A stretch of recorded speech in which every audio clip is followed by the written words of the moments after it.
जय सिया राम। नया लुक के स्टूडियो में आप सभी का स्वागत है। रच महेश निज मानस राखा, यह दूसरी कड़ी है। पिछले एपिसोड में हम लोग गोस्वामी जी के शरणागति घाट से जो कथा प्रारंभ हुई थी, उस कथा को लेकर आगे बढ़ रहे थे, चर्चा कर रहे थे। और उसमें बात आई थी कि कैसे माता कौशल्या की वंदना की गोस्वामी जी ने, उसके बाद महाराज दशरथ की वंदना की, उन्हें सत्य प्रेम का पथिक बताया। और महाराज दशरथ की वंदना के तत्काल बाद अयोध्या को छोड़कर वो सीधे जनकपुर पहुंच गए और महाराज विदेह की वंदना करते हैं। और विदेह की जब वंदना करते हैं तो उसमें वो बात करते हैं कि जनक को किस प्रकार से राम के प्रति गूढ़ प्रेम था। और इस गूढ़ प्रेम का प्रमाण मिलता है जब सीता स्वयंवर के समय महर्षि विश्वामित्र राम जी और लक्ष्मण जी को लेकर जनकपुर जाते हैं, तो वहाँ जनक जी ने कुछ प्रश्न उठाए हैं। और ये प्रश्न उठाते उठाते उन्होंने बड़े स्पष्ट रूप में ऋषि से कहा है कि ऋषि, ये हैं कौन जिनको देखते ही मेरे मन में अनुराग आ गया। जनक जी जो निराकार ब्रह्म के उपासक हैं, जो सगुण को नहीं मानते, सगुण के प्रति उनकी कोई आस्था नहीं थी, वो निराकार निर्गुण ब्रह्म के उपासक, और वह पूछते हैं विश्वामित्र से कि ये बताइए कि ये हैं कौन जिनको देखते ही मेरे मन में अनुराग आ गया। तो अनुराग इतना महत्वपूर्ण शब्द है जो शरणागति के केंद्र में है। और जनक जी की वंदना के बाद फिर गोस्वामी जी जब वंदना शुरू करते हैं तो भरत जी की वंदना करते हैं, लक्ष्मण जी की वंदना करते हैं, शत्रुघ्न जी की वंदना करते हैं। ये सारी वंदनाएं उनकी चल रही हैं। अयोध्या के लोगों की वंदना करते हैं, एक एक अवयव की वंदना करते हैं।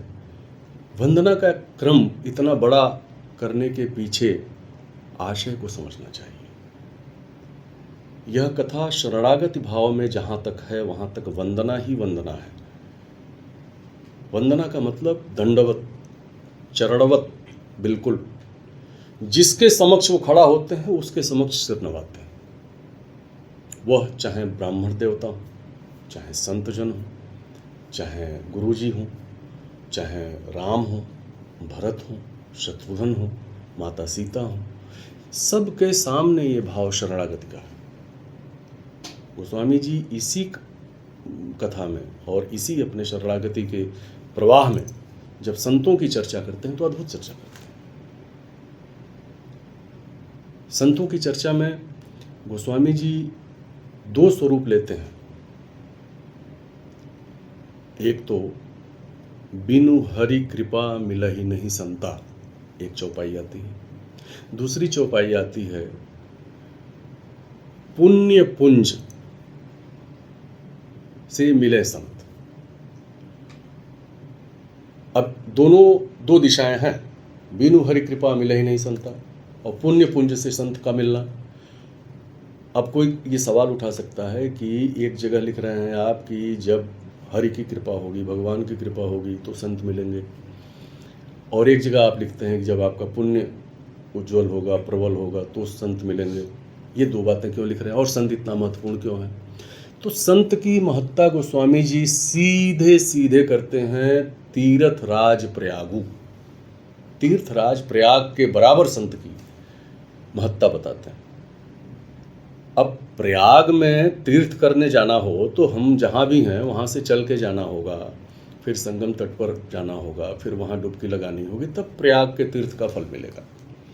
लेकिन संत को जब गोस्वामी जी चर्चा कर रहे हैं तो कह रहे हैं कि संत चलते फिरते तीर्थराज हैं, यानी संत के जहाँ दर्शन हो वहीं प्रणाम कीजिए और उनकी कृपा लीजिए।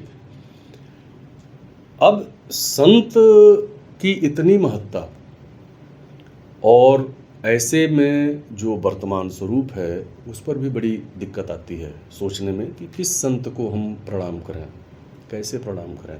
गोस्वामी जी इसकी भी बड़ी अच्छी समाधान दे रहे हैं। संत स्वरूप से न हो, स्वभाव से। रूप बना के कोई संत बन सकता है, मैं भी बन जाऊंगा, बाल बढ़ा लूँ, गेरुआ वस्त्र धारण कर लूँ, रुद्राक्ष की माला पहन लूँ, हाथ में त्रिशूल ले लूँ, घूमने लगूँ, संत हो गया। रूप से जो भी देखेगा वो संत ही मानेगा, संत है।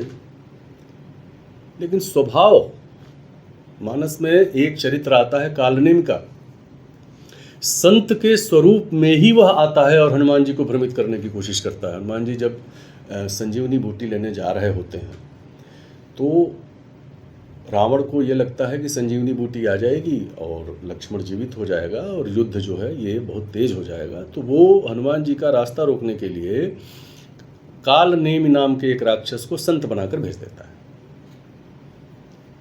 अब कालनेमी संत बन गया, हनुमान जी गए, हनुमान जी ने देखा ये संत बैठे हुए हैं। हनुमान मतलब निश्चित तौर पे लगेगा भाई जहाँ संत की इतनी महिमा है हनुमान जी रुकेंगे ही रुकेंगे। हनुमान जी रुके भी। तो कालनेमी से उन्होंने पूछा भाई आप संत हैं, कैसे हम आपको माने? तो कालनेमी ने कहा कि हम तो त्रिकालदर्शी हैं, सब कुछ जानते हैं, युद्ध चल रहा है, तुम जा रहे हो बूटी लेने। तो हनुमान जी ने पूछा किसका युद्ध चल रहा है? तो कालनेमी ने कहा कि रावण और राम का युद्ध चल रहा है। बस बस बस यही हनुमान जी ने उसे रोका। वो समझ गए कि ये संत तो नहीं हो सकता, संत होता तो पहले राम का नाम लेता कि राम और रावण का युद्ध चल रहा है। ये आदमी कह रहा है कि रावण और राम का युद्ध चल रहा है, यानी ये कोई राक्षस है। और जब हनुमान जी ने उसकी पड़ताल की तो कलई खुल गई कालनेमी। तो कालनेमी जैसी स्वरूप बनाकर घूमने वाले संतों के लिए गोस्वामी जी संत महिमा नहीं कह रहे हैं। गोस्वामी जी ऐसी महिमा कह रहे हैं, ऐसे संतों के बारे में महिमा कह रहे हैं कि हनुमान जी जब विभीषण के घर के सामने जाकर सोच रहे होते हैं कि ये ऐसा घर लंका में जिसके दीवारों पर राम के आयुध बने हुए हैं, जहाँ तुलसी का बिरुवा लगा हुआ है, इसके भीतर निश्चित तौर पे कोई राम का भक्त रहता होगा, ऐसा कैसे संभव है? इधर गोस्वामी जी, इधर हनुमान जी सोच रहे हैं और उधर अपने महल में सो रहा विभीषण अचानक जगता है और विभीषण के मन में आता है कि मेरे दरवाजे पे कोई खड़ा है, कोई संत पुरुष खड़ा है। ये संत की महिमा होती है, ये संत का गुण होता है। संत स्वभाव से होता है, संत कोई भी स्वरूप बना के, रूप बना के संत नहीं होता है। और इसीलिए कलयुग में इस बात को जब गोस्वामी जी कह रहे हैं तो ये बताने के लिए कह रहे हैं कि इस कलिकाल में संत के रूप में बहुत मिलेंगे। संत के स्वरूप में जो मिले उसकी पूजा कीजिए, उसकी वंदना कीजिए, उसके साथ रहिए। ये शरणागति का जो भाव है, ये शरणागति का जो केंद्र है, ये शरणागति की जो यात्रा है, जिसमें एक एक अवयव के प्रति समर्पित होते हुए, शरणागत भाव में होते हुए गोस्वामी जी अपनी बात करते हैं, आगे बढ़ते हैं और कथा को कहाँ ले जाते हैं? शरणागति से लेकर सीधे कर्मकांड घाट पर लेके चलते हैं।